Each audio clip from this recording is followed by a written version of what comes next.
Boker Tov Umevorach, concernant l'allumage de la Hanoukia, quel est l'ordre qu'il faut adopter?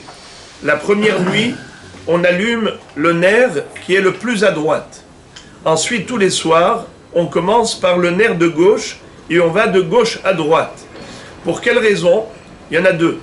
La première, c'est que le nes, c'est que chaque soir, chaque jour, on a pu mesurer l'intervention divine.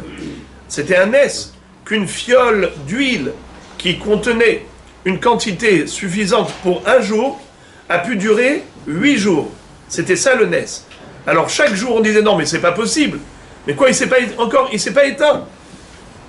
La menorah ne s'est pas éteinte. Encore un jour, encore un jour.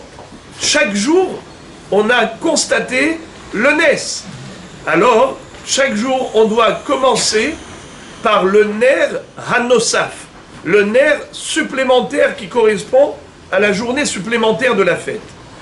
Puisque on doit réaliser pleinement le nes, alors on commence l'allumage chaque soir avec le nerf supplémentaire qui met en relief le miracle.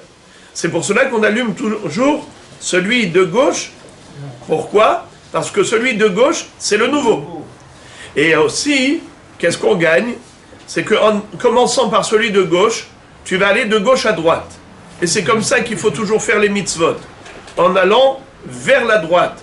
Comme dans le Beth Amikdash, le Kohen, quand il allait monter sur le Mizbeach et il allait l'entourer, Ma'aloteu Penot Kadim, il devait monter sur la rampe du Mizbeach qui était au sud et en allant vers l'est.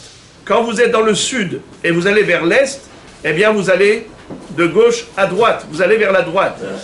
Chol pniotecha lo yu ela leyamin. À chaque fois que tu vas accomplir une mitzvah, tu vas vers la droite. Donc voilà les deux raisons pour lesquelles on allume selon cet ordre. Bruchim tiyu.